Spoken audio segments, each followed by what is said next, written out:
and Derek, push back if what I'm saying is wrong. What Republicans are doing is really only working because of the economic and demographic transformation. It's not an ideological shift. They're not becoming more conservative. They're becoming less partisan broadly. And as that happens, and as Republicans lean into populism and Latinos become more populist, Republicans are winning votes despite their best efforts, not because of them, is essentially the argument that I'm making. And is that what you would say is right or wrong? And Derek, you should feel free to tell him he's wrong.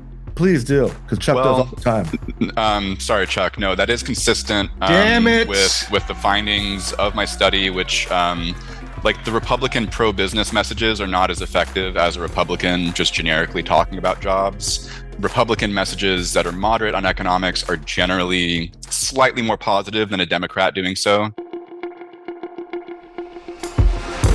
Hello, everybody, and welcome back to the Latino Vote Podcast, coming to you live from what we're calling Muskville here in what used to be Washington, D.C. Elon Musk is now the mayor, the president, the conqueror of all things. There's a bunch of little 19-year-old white boys walking around with backpacks just taking over one department at a time, but we're still here. I'm still here in my little row house, and we're fighting it every single day. What's going on in your world, Mike Madrid? Well, I'm in California, which is where we kicked Elon Musk out of successfully. So, it's your fault. Yeah, we'll take credit for it. We pushed him out. Don't be scared. We'll show you how to do this. It's not that hard. He's all hat, no cattle, as they say somewhere in Texas. Stole a Chuck Rocha line there. Look, we're dealing with some really significant weather patterns here. Pineapple Express, they're called. It is a huge amount of water that is deluging all at one time.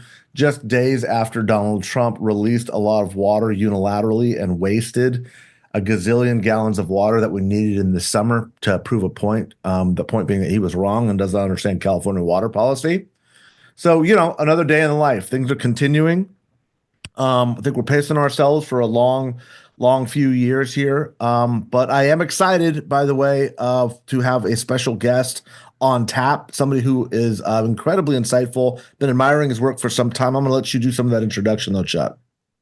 And Derek, thanks for coming on. And I know that me and you've had a chance to meet in person, and you can get into what you're doing now at your new job at Bucknell. But for all of you that is listening, Derek is another one of these eggheads. And I mean that with all due respect, like Mike Madrid. He is very well read. He's a professor. He's got the doctorals, the theorals, and all the rural roles.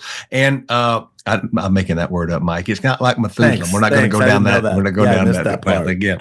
But Derek, welcome to the show. Derek Wakefield from up in Pennsylvania and Bucknell University, right, Derek? Yeah, thank you so much for having me. Currently out of Atlanta, but for the future, I'll be in Bucknell, and I'm really excited to be in Pennsylvania for these pivotal next few years. Tell us how you found out about the podcast and me and Mike Madrid. Well, so actually, it goes back to this little book called T.O. Bernie. Now we're getting somewhere. Finally, we're getting somewhere. I was reading during my dissertation, trying to figure out what's going on with Latino politics. And, I was following Bernie Sanders' primary campaign very closely and noticing that he was receiving just disproportionately high levels of Latino support. I then ended up looking at Chuck's work and book, found it really, really inspiring. And the one quote I'll say that really stood out to me is that Bernie did not have a Latino strategy. Instead, Latinos were in every aspect of his strategy. And so just as an overall moral of today's talk, that's going to be a lot of how Latinos are Americans too. And there shouldn't be necessarily a specific strategy. Instead, the strategies that work for Americans, full stop, also work for Latinos. Thank you for being on. For the record, I'm going to interject and take a point of personal privilege. Jesus Christ. I want everybody to remember Bernie Sanders' campaign was not the first campaign to do that. It happened 16 years earlier with George W. Bush's campaign in 2000. Thank you very much. We called it the seamless campaign. It's when we had Latinos literally built into every aspect of the campaign. There was no Latino-specific campaign. And it worked. It worked then. Jesus Christ. But he got this. Let's go back to how great I am in the book. So thank you, Derek. Sorry about that. He interrupts sometimes when I get too much credit for things. Before he gets to ask the next question, tell us a little bit about you and your family. For any of us that are watching, Derek is as pale as Mike Madrid, but he is Latino. And I want him to tell us a little bit about his family and his family's journey here. And then what made you get involved in this work? We're going to talk about your work. We got plenty of time to talk about your work, which is really cool. I've been reading some of it. But tell us about your journey to academia and your family's journey here. So the journey to academia is actually probably the best way to start this because I actually wasn't always comfortable identifying as Latino, including in my undergrad.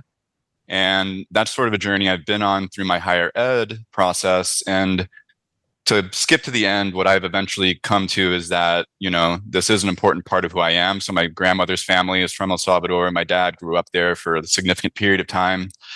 There is some trauma associated with that, though, because they actually left because of the Civil War. And so a lot of my story has been understanding how that trauma in many ways made it difficult to have a really deep connection. And so also a lot of what I've been trying to do is to rebuild that, to replenish my attachment to my roots. And academically, a lot of what that manifests as is saying, hey, I have these accreditations, I have this PhD, the whatever it's that Chuck was talking about. I want to use that to then produce research that can better understand a group of people who, I'm part of the community, but I'm definitely a more privileged member, but still I have a job to do. And especially with everything happening recently, that's been my through line, is that given these, both privileges I've been given, but also again, through my own academic inquiries, how can we do things that'll help Americans broadly, but specifically Latinos, to receive a better shake from political campaigns. And so in a way, being in spaces that allows me to mentor Latina and Latino students, working with other colleagues, Latino and otherwise, has really been a way for me to build my own Latino identity and to be more comfortable in claiming that. I absolutely love that. I did not know any of that, Derek, but that story sounds so very eerily similar to mine in such a beautiful way. I tell a lot of people I didn't really realize I was Latino until I got to Georgetown in the early 90s, because there were no Latinos at Georgetown. And I realized, wait a second, I'm different. And in the Southwest, when I was growing up, I was like, wait a second, but this need to kind of sort of, in many ways, justify and use hard data and evidence to say, wait a second, my experience is not anomalous here. And through the course of my research, realizing not only is my experience not anomalous, it's the norm. What I'm understanding, the way I grew up, is the way the vast majority of us are growing up. And yet this narrative is being defined in a very different way. And what it did was it forced a stereotype on our community. And if you didn't fit the stereotype, it questioned your Latino identity. And as somebody who grew up so strongly culturally Latino, I was like, wait a second. This takes a little bit further research. And I look back in the same way you've gone to academia to keep finding that data and are doing a hell of a job. We're going to talk about that in just a second. I chose to go in to be a practitioner, to be an actual political consultant, to kind of be involved in campaigns for that same opportunity, for that same rationale, and say, wait a second, we are different, but we're not that different. And what I want to do is explain the nuances as to what it means to be Latino and what it's becoming. And I think 2024 was a real watershed year where people are going to say, wait a second, maybe our stereotype of who we've been trying to say Latinos are, maybe it's not that accurate. And so with that, that's my perspective. But with that in mind, and as a segue, I was hoping you can talk about some of your work, because a lot of what I thought really intrigued me about the academic that you're working was, here was finally an academic who was saying a lot of what Mike Madrid was saying politically. I'm just going to say it. I'll say it, Chuck. I'll take credit. Damn it. Yeah. This academic is saying, you know what? Economic issues are a little bit more important than these other racial and ethnic cues. Doesn't mean that they're not important. Doesn't mean that the immigration experience isn't, is something you're either for or against. It can be nuanced. But here is somebody finally saying something that all of the polling for 3 decades has said, which is economics are the top issues for Latinos. So can you walk us through, Derek, a little bit about what your body of research is and how it's a little bit different and unique? Yeah, so as I was writing my prospectus, I actually presented it to, the Princeton politics department, and the title was Identity Reactivity: How Latino Identity Drives Latino Voting Behavior. It was a proposed experiment. I ran it and didn't find an effect. In fact, what I found there was that partisanship far and away blew everything else out of the water. So that, is Shocking. consistent. Yeah. Derek, what year was this? This would have been in 2018. Cool. That's important. Thanks. Yeah. So in 2018, I was looking at this. I ran the survey in 2019 and again, didn't find the expected from the literature effect of Latino identity. Instead, I found that policy was actually driving a lot of the forces. But in that study, I only included abortion and immigration. And they both essentially showed that on the Democratic side, there was a lot of support for more liberal policies on both issues. Same with on the Republican side. And then independents, I saw very little movement. And so this then inspired me. And I have to be very thankful to my advisor, Tali Mendelberg, who just kept on saying kitchen table issues, bread and butter.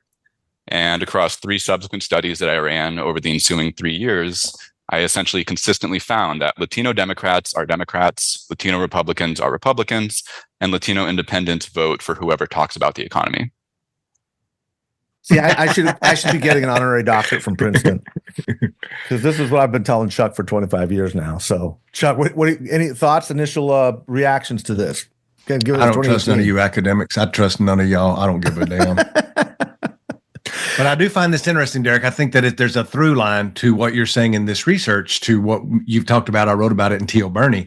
I talk about on TV every day now about why Latinos now are supporting Donald Trump at a higher number is that Donald Trump 20 years ago with the exact same message of just 3 core things, which was drain the swamp, no to NAFTA, and stop investing in foreign wars would have been a reason for me to vote for Donald Trump 20 years ago as a non-college educated brown guy growing up in East Texas.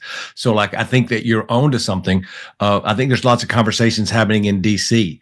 Tell us about backing up and your thesis and your to this point of running this experiment. What took you to that point? Was there things that happened? Was it your frustration with politics? Was it academia? Was it this advisor?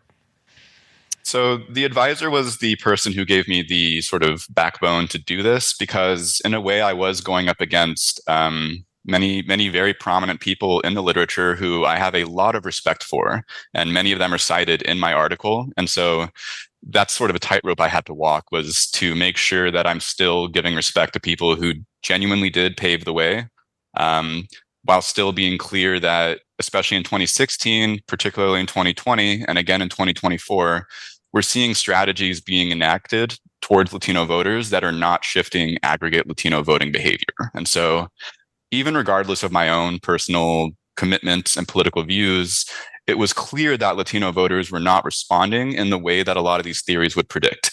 And so as an academic, and also as somebody who wants to give Latinos a better shake, and ultimately as somebody who believes that voters know their interests, I fully reject anything that says that Latino voters don't know their interests one way or another.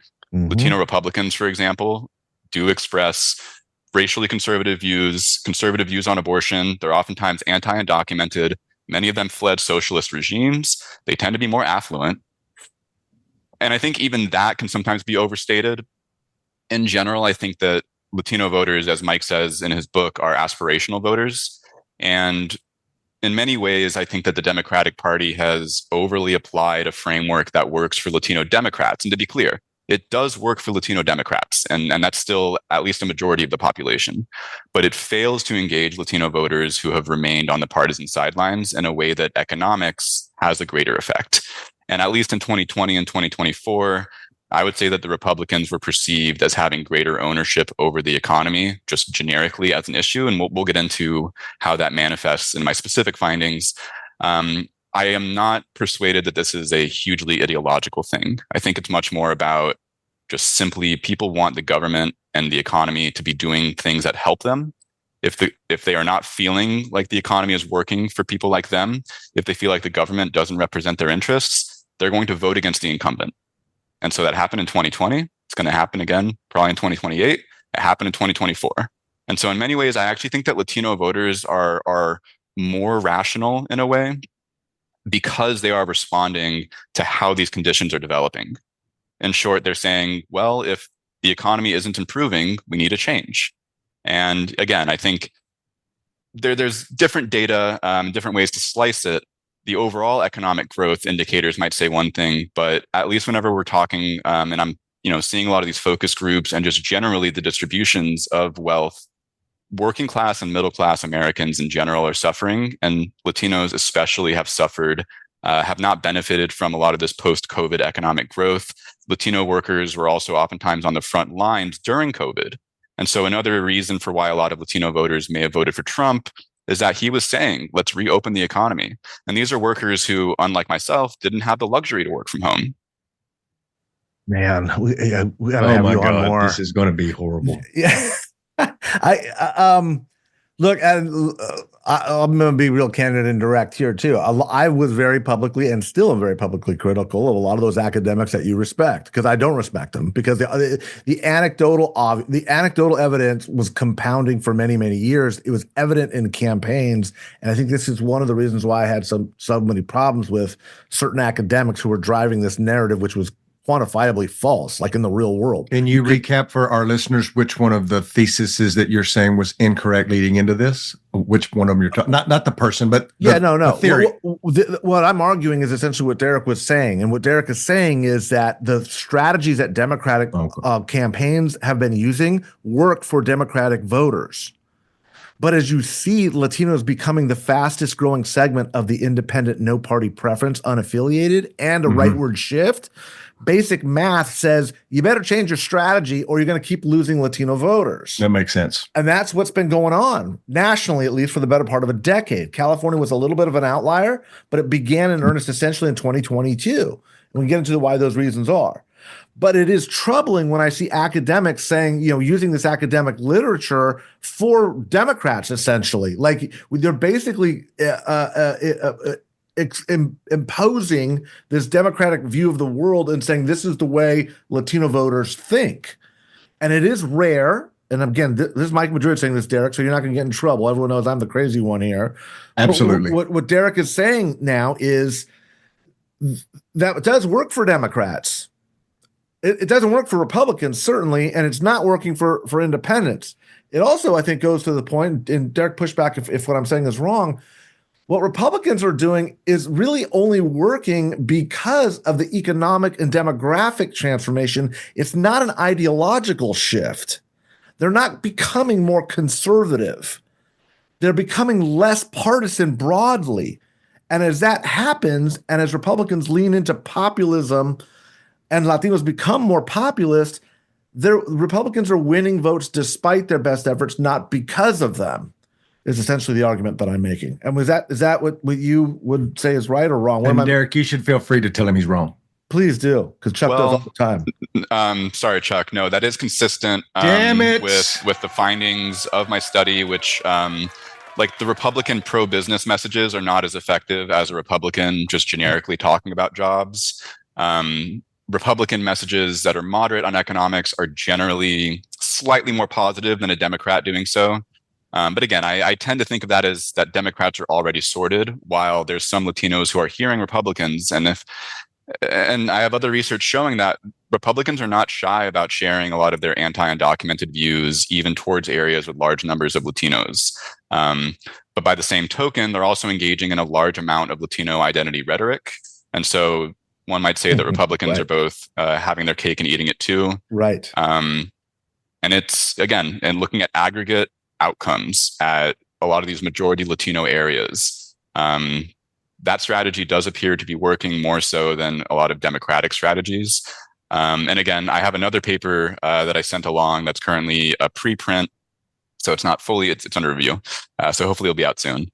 And what this shows is that the number of Latino Republicans has actually remained fairly stable for the last 3 decades. There's a lot of compositional shift. Older Latinos and those who are US born became more Republican. And actually Latino immigrants in 2008 to 2012 went towards Obama. But post-Trump, Latino immigrants are going strongly Republican. There's been about a 5 to 7 point shift between 2016 to 2022 in terms of identity. And so, and again, these are by definition legal citizens. Many of them do not feel affinity towards undocumented immigrants. And again, far be it from me to judge an individual who had to wait for 15 years. Again, it's a complicated issue and I want to be careful to stay just with the data and not get too much into my own views. It's also not just specific to Latinos, by the way. That's immigrants broadly. At least according to the New York Times study that was done after the 2020 cycle. Yeah, I mean, the trends are even stronger among Asian and even Black immigrants. So African immigrants are much less democratic than African Americans, and there's great research on that. So democratic identity has dropped, just a secular drop across groups ever since Obama. And the biggest winner among Latino voters in the last decade is independent, small I. Mm-hmm. Yeah, in fact, that's just gave a presentation to a business community organization yesterday, going over that dynamic. In California, we do track party registration, and so it's not just self-reported; it's actual hard data. And the declines of Democratic registration in the most Latino Assembly, Senate, congressional districts has like fallen off of a cliff over the last couple of years. Now, most of it's going to independent, but Latinos are the fastest growing group of independents in the country. And again, the data is not saying that Latinos are becoming more conservative, but there's a lot of data saying Latinos are becoming more populist and they're rejecting both parties. And that's why I think I'm as hopeful as you are, Derek, is saying that's the premise basically of my book, which is this is the hope for stabilizing a system that has gotten so partisan that it's now gone off the rails. Is you've got Latinos that are rejecting both. That's promising. That's actually helpful. One of the downsides is I believe that's one of the reasons why it's manifested in lower voter turnout.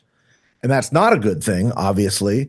But it's because when no party appeals to you and no party is doing the hard work to actually understand you, and both parties are regressing to their orthodoxy and motivating their own base, what happens to Latinos when most of us are, not most of us, but the largest number of any group of us are leaving both parties altogether, is you end up with this wide swath of Latino voters who are saying, this is all just a bunch of game. This is ridiculous. This is a racket. None of this is speaking to what I believe in. No one's talking about the basic core issues that matter to me. And as an aspirational economic voter, by definition, we're less reactionary to all the cultural bullshit that's going on both sides of the party system.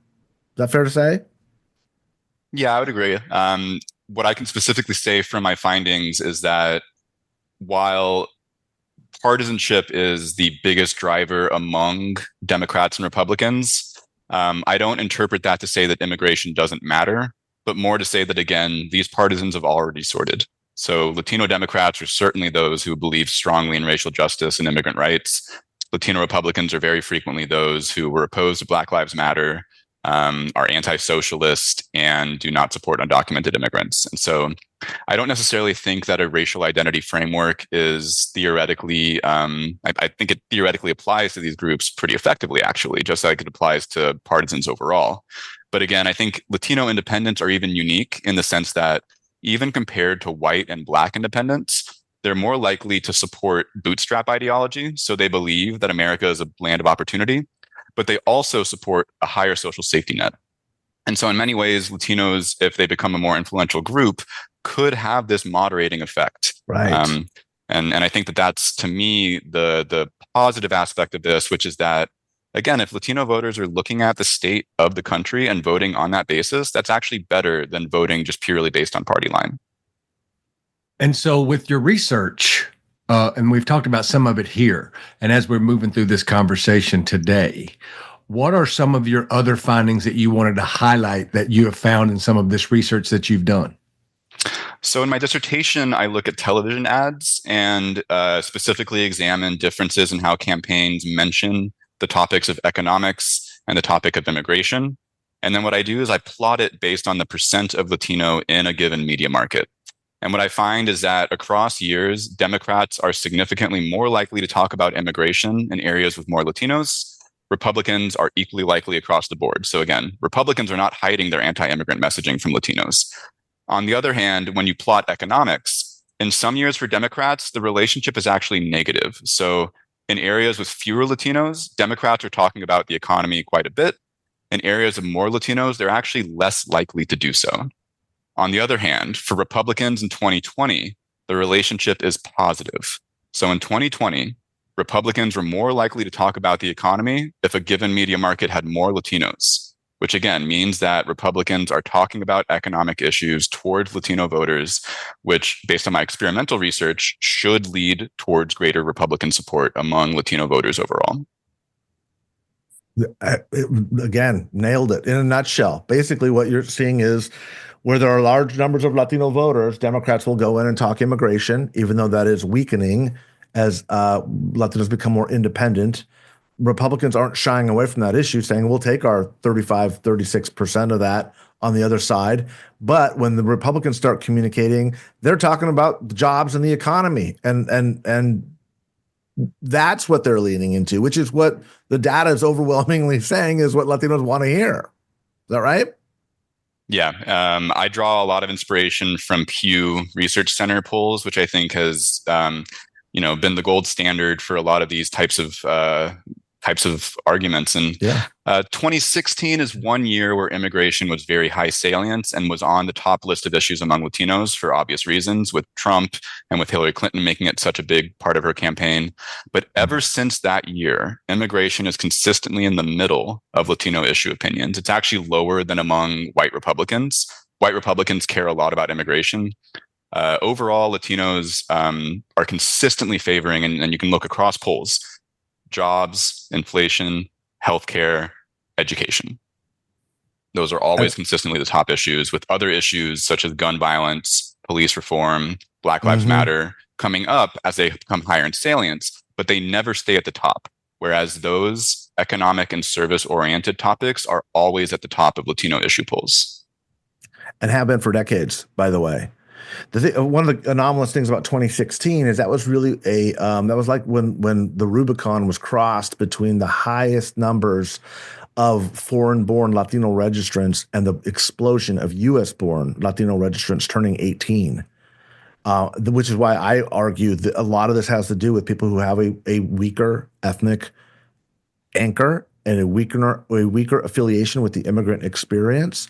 You point out quite accurately, it's a lot of people that waited 15 years in line that are immigrants themselves that are the ones that are the most saying, hey, all of these people who are here undocumented, who are skipping lines, no, crack down on them, send them back. I waited, you go wait. I went through this long, laborious process. And like you said, I think you phrased it very well. It's not yours to judge. It's just, it is as a scientist to look at the data and say, well, what's it telling us? And that's what it's telling us. We can debate the morality of it, but we got to listen to it at a certain point. Definitely agree. So where's this all heading? Can I ask that question? Where do you see this going? Is assimilation a bad word? Is it not assimilation? Do these attitudes change over the next 5, 10, 15 years? What are you seeing? Where's this going? Where are these trends taking us? Specific terms like assimilation, acculturation, they have sort of academic meanings attached to them that I don't want to necessarily dive into. What I'll say more explicitly is that Latinos are more and more Americans. And I think that has its own whole bevy of complicated aspects. That's not denying the existence of racial inequality. But I think that a lot of Latinos are essentially saying, stop treating me as this other group, treat me as an American. So even beyond any like specific theoretical or ideological framing, to me, that is the clearest way to explain it, which is that, again, Latinos want to be successful, to provide opportunity for themselves and their children. Whenever racism and xenophobia stops that, we see Latinos coming out in droves to fight back. But 2018 is a good example of that. Exactly. So there's certainly still mobilization. And I think that with a lot of Donald Trump's deportation policies, we have seen extensive mobilization among Latinos and their allies. However, for Latinos who are either, again, more distant from the immigration experience for a number of reasons, more just able to pass in many different ways, or even just simply are successful in America. And I think that a lot of people would say, stop roping me into this chaotic politics. I came here to do better for myself and for my families. I also think that even when we talk about immigration as a political issue, and we inherently and then theoretically in academic circles view it as a racial issue, firstly, immigration is inherently a discussion about labor market flows. and about differential economic opportunity levels in different countries, whether you're leaving your country of origin, which basically nobody wants to do. You know, Right. people like me who move a lot are weird. Nobody really wants to leave El Salvador, but they do so because, like, for example, with climate change, you literally can't work from 12 to 2 during certain, like, you'll die.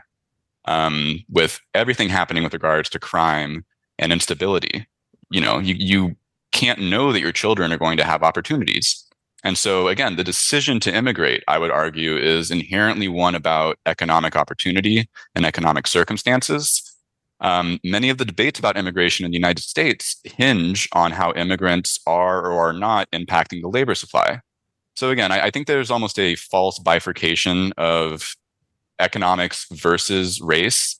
I tend to believe that they're inextricably linked. And the issue of immigration, again, is ultimately one about who should be able to come into this country and work and contribute to this vast and amazing country that I still believe strongly in its ideals. And in that way, I also think that when campaigns are treating different groups in different ways, I don't blame people for tuning them out.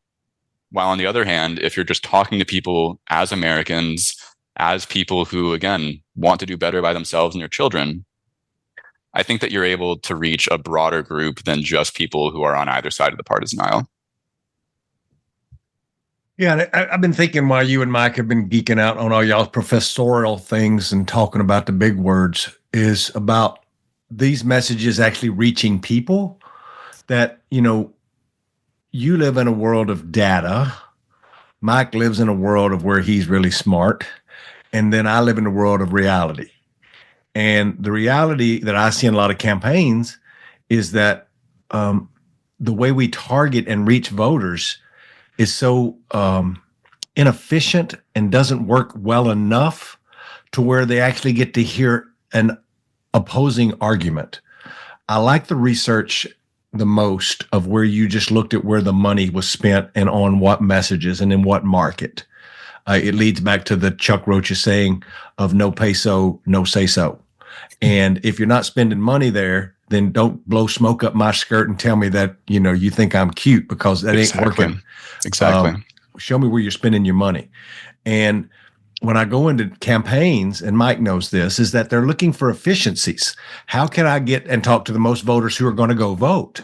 Well, when you have this demographic that's so much younger than regular folks, who are consuming in 2 different languages, who are living in multi-generational houses, who have old people like me that are old and crippled and watching news in an old reclining chair every evening, and then younger folks who don't own a TV, who are consuming gaming and consuming all this other, is to reach them. And what I found is that in politics, we have this thing, for you, and Mike knows this, is that a persuasion score and a turnout score kind of, they take care of all of the analytics that we need. We just need to know what percentage of this person, the likelihood of they're Democrat or Republican, and then we cut off both ends of that and try to talk to people just in the middle. And that's not bad science. And it's way closer with white people because they have a landline, they have a mortgage, and they have a truck. So you can kind of find them. Unlike Derek, who moves around all the time, it's hard to find you, right? Like most young Latinos. And then you look at a turnout score, and this is the key. When the average age of your demographic's in its high 20s, and the average age of the general public's in its 40s that are voting, it just doesn't match apples to apples. So I've been trying to figure out, taking the things that you're saying, the thing that Mike's saying, of saying, how do we turn this around? Sure, we need to talk about the economy more. We need to talk about immigration less. We need to take on Donald Trump and show what he's really doing to our communities that are hurting families. I understand that. But it's fixing the broken political consultant infrastructure or consortium that still run everything the same way. And I don't mean in any way are they bad people or that it's a bad strategy. I'm just saying it doesn't fit neatly with Latino voters. And we're going to continue to lose when you have somebody who is so starved for attention like Donald Trump, who just consumes so much space and time. When I'm trying to make the alternative argument of Democrats are with the workers and Republicans are with the bosses and all the things, and then looking back at your data, I'm trying to figure out nowadays of like a better way to reach them, because you, Mike, everybody now is in agreement. We got to talk more about the economy. We got to tell what we're going to do to help people. But it's like My next round of research is going to be like, how do you break through in this clutter and then have a message? The message, I'm not one of these academics who think the messages are going to some silver lining message. I think folks just never get to hear from the fucking parties. And to Mike's point, Republicans win despite themselves because they're not the Democrats and they're at least showing that they're tough about whatever. I may disagree with them, right? Mike, do you have anything to add on that piece of what I was saying? No, I mean, that's a struggle for both parties, right, in this splintered media world. But I do think that, let's talk about Kamala Harris real specifically in this last campaign, who did pivot and realize Mike Madrid was right and moved over to all my issues that I was saying she should have done. But no one was believing her. And the reason why is because the Democrats for 15, 20 years have been messaging in the opposite direction. That's going to take time. It's going to take time to fix and repair all the damage that has been done. And the belief that Latinos are all, first generation Spanish exclusive, working in industries that are, relegated to the immigrant. That's not the experience of the vast majority of Latinos. And that's what Democrats have been conveying. That's my opinion. I think there's a lot of evidence to back that up. And I think the results back that up. I am interested, Derek, one other question, though. How is your work being viewed in the academy? How are other academics seeing your work? What are they saying? Great question. So actually, I first want to circle back to what Chuck's saying, asking about how do we translate these. And this is my goal in a lot of ways. And that's why I'm on this podcast today is, and this will also segue to your question, Mike. Mm-hmm. I navigated the academic dynamics of this with the ultimate goal of going to campaigns and talking to them. So actually, as I make my dissertation a book project, the real meat and potatoes of that is going to be in 26 and 28. I'm going to conduct interviews with campaigns, ask them these questions. Again, I'll be talking to you all about that. Mm-hmm. And the ultimate goal there is just to see if we can shift and build a Latino electorate. So the simple answer I can give is that campaigns, especially the Democratic Party, have been derelict in their duty when it comes to building an electorate. There's this whole academic argument that we have a very weak party system compared to, for example, European democracies. And in a lot of ways, I think that, and I'm not going to say that what was happening in the 1900s was a positive thing. There was a lot of racial exclusion, and the ways that Polish and Irish immigrants were included was explicitly about keeping Black voters out. Mm-hmm. But there was an effort to have immigrants brought into the Democratic Party directly by providing economic benefits to them. And again, that patronage system had a lot of issues, but there was an effort. There was a recognition by the parties that you have to be showing up not just every 4 years. And this is the most common critique I hear about Democrats is that they're gone for 4 years. They show up, they say, hola, have a breakfast taco. Hopefully don't say that it's as diverse as the Latino community, but oftentimes they do. Mm-hmm. And then they're gone. And guess who's showing up to the asadas on the weekends? Guess who's going to Cinco de Mayo and, 16 y 15 de septiembre? Republicans. They're showing up, they're shaking hands, and they are by and large, especially in the Rio Grande Valley and Florida, they're more present than Democratic operatives. And so I think going even more back, Latinos are neither turnout nor persuasion voters. They actually have to fall in love before they even decide to enter the electorate. And I think this is something that Bernie Sanders really, really hit. And honestly, Donald Trump as well. He made sure to just send a message. Both of them sent messages in ways that were not modulating their opinions. They weren't changing their tone just because they were talking to Latinos. And I think that ultimately that's the single best advice I can give to any campaign is that firstly, Latino voters have not been reached out to enough. So it will cost more money. Dollar for dollar, this will not be efficient for a single election. However, if you ignore this, you are essentially just leaving so many voters by the wayside. And again, I think Republicans have acknowledged this and have engaged in building out their Latino electorate more so than Democrats have. Democrats also tend to rely on third parties. And this is a consistent issue. I really love the work that groups like Unidos US and Voto Latino do. Democrats overly rely on them. They don't build out their own resources to reach Latino voters. And so, yeah, I'll also talk about the academic aspect of this. I've received pushback essentially from the jump. I still remember whenever I presented a poster and I received a decent amount of support, but because I was a little graduate student, essentially I was told, oh, we don't believe these results. You don't find an effect where we expect to find it. And then the coefficients for the policy were so big that they were unbelievable. But then I ran 3 more survey experiments and I found essentially the same, like almost visually the same results.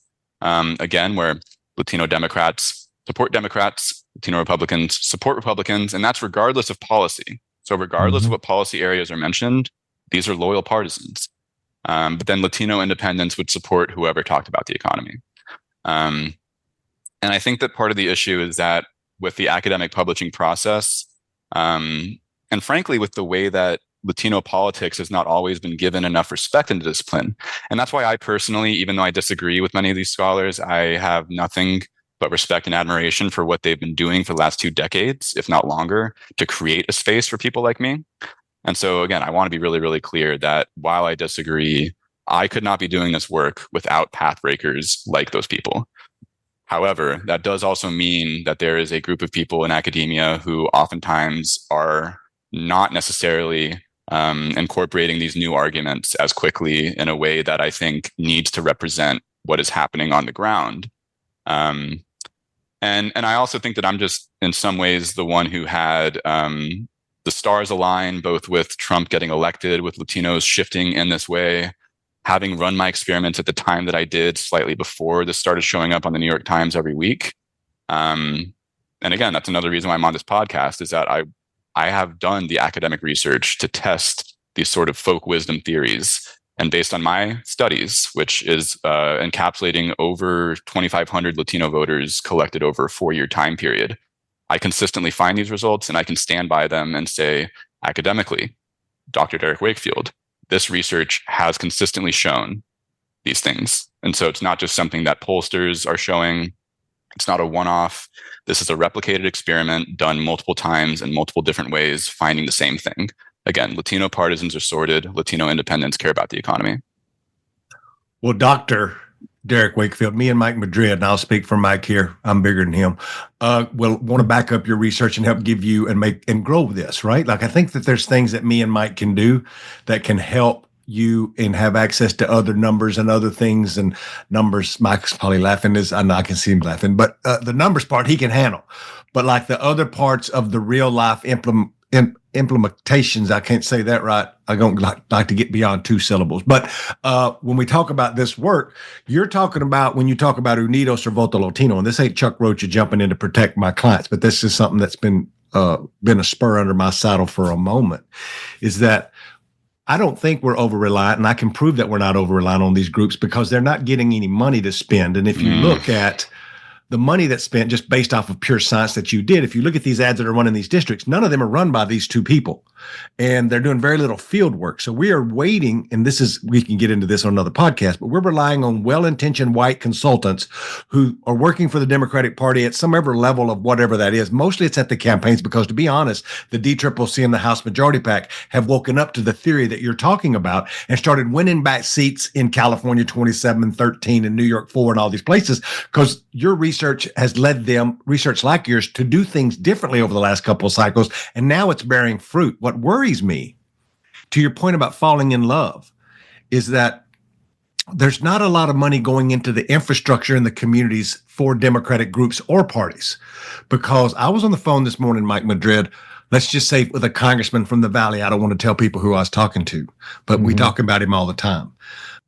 He was saying how he's frustrated and he's worried that when he leaves, another Democrat will never win that. But the one thing he said is that Republicans are down there year round working in these communities, to your point, Derek, and that we don't have something like that. And then on top of that, our polling is not polling as well as it can. And he's really worried. And I've been saying that I want to talk to him. And I actually brought up Mike Madrid to him this morning and said, look, me and Mike would like to help you if there's ways that we can help you, because we're thinking outside the box. But I'd love to continue this conversation and talk about, what's the next steps with your work, monitor your work. And I think it's really cool. And I'm going to kick it over to Mike before we close out about, it's not lost on me that Dr. Derek Wakefield is a Latino who's going to be at Bucknell University. He can tell you about all the kind of professioning he's going to be doing there. That's not my strong suit. But when me and Mike talk about our parents, our grandparents, and immigrants who are coming here and doing good work. I think that we at this podcast, we in this community want to highlight people like Dr. Derek and think about people that are really doing groundbreaking stuff who don't.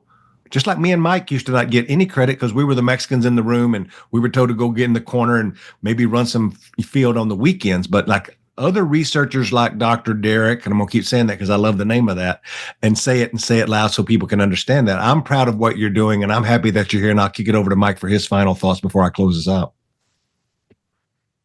Well, to listening to both of you guys, obviously voices I respect and will increasingly come to respect. I trying to walk through my own journey here. And again, when I was making the decision in the early 90s whether to go into the academy and study this, or whether I just wanted to go out and actually do campaigns and see it, materialize on the ground. It's why I moved back to California, is I knew that's where most of these races would be through the course of my career, and I'm happy with that move. What you're doing is groundbreaking, Doctor, and I think you're probably aware of that. That's why I asked the question about the academy, and I'm glad that you have a respect for that. It means you were raised right. Maybe I wasn't. Because what I'm going to say, I'm going to be clear about this, I think these academics have done a huge disservice to this country by putting out really bad, quantifiably wrong research. And I will stand on that. And I've been saying it for 10 years. It has created an exacerbation between the stereotype of who these people are trying to say we are as a community, as opposed to leaning into it and honoring the diversity of our Latinidad broadly, generationally, economically, education levels. I think it has been very destructive in terms of polarizing and injecting this polarized element into our political system when it needed it the least. And it has quantifiably been wrong in the last 3 national elections where Donald Trump has won increasing shares of the Latino vote. And yet these same people will continue to deny that it is happening. So I'm not too sure whether it's incompetence or whether it's malicious, but it's one of those two. And again, you are a better person than I am for fighting the fight in the academy. I chose not to go that route because I could kind of see that there. And I was like, I'd rather just go prove out the model in the real world. I'm grateful I did because I've been successful in that. And I've been saying a lot of what we've been discussing today, which is why I wanted to have you on the show.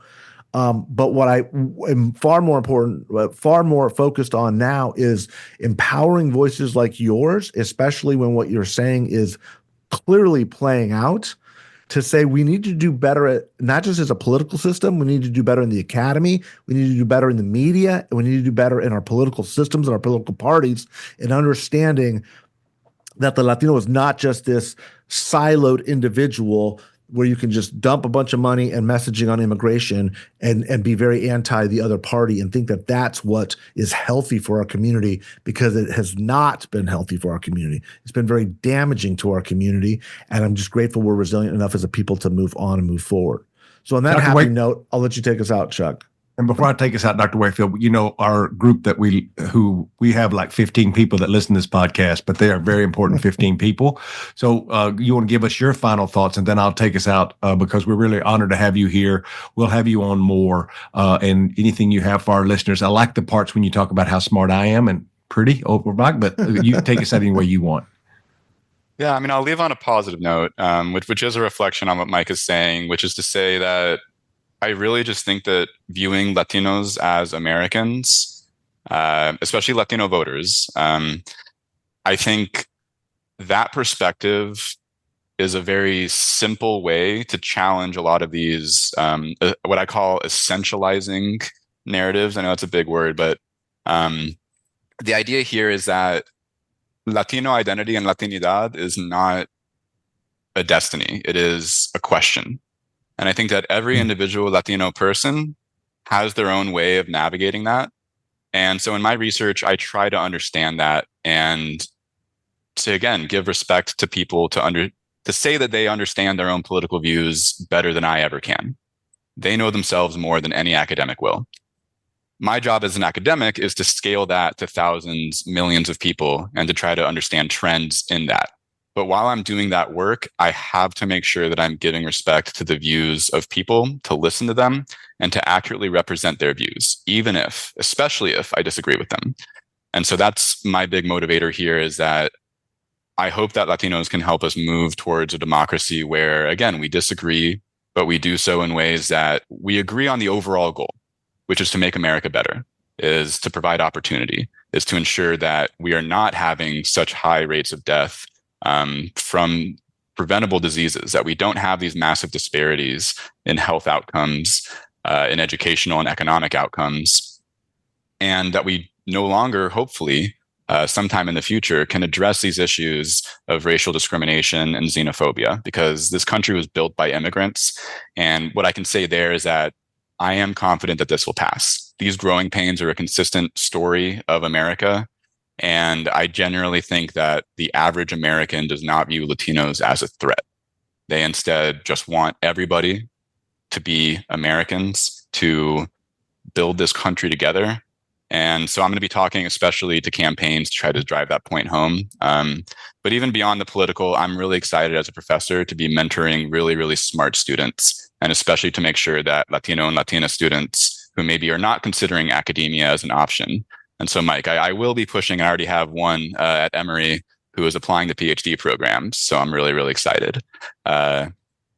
Even if none of my research ever has an impact, I also am incredibly happy to be a mentor and to help support Latinas and Latinos in the academy as well. Yeah. Well, Dr. Derek Wakefield, thanks for being on the Latino Vote podcast this week. For you being on it has made us better at what we're doing. And this is exactly the reason we did this. We want to thank everybody for listening this week. We want to thank everybody who's been calling us, emailing us, giving us information. We're going to continue to do this every week. And I think Dr. Derek Wakefield's another good example of folks who we want to lift up their voices and let them be heard. Don't forget to like us. Don't forget to recommend us. Don't forget to give reviews. And I promise next week we're going to get away from all this academia. And for all of you who tune in for fishing and hunting reports, we're going to get back to that next week, talk about fun things. Not that academia ain't fun, but Mike Madrid takes up all the time when we talk about smart people. And Dr. Derek, thank you again for coming. And until next week, call your mama.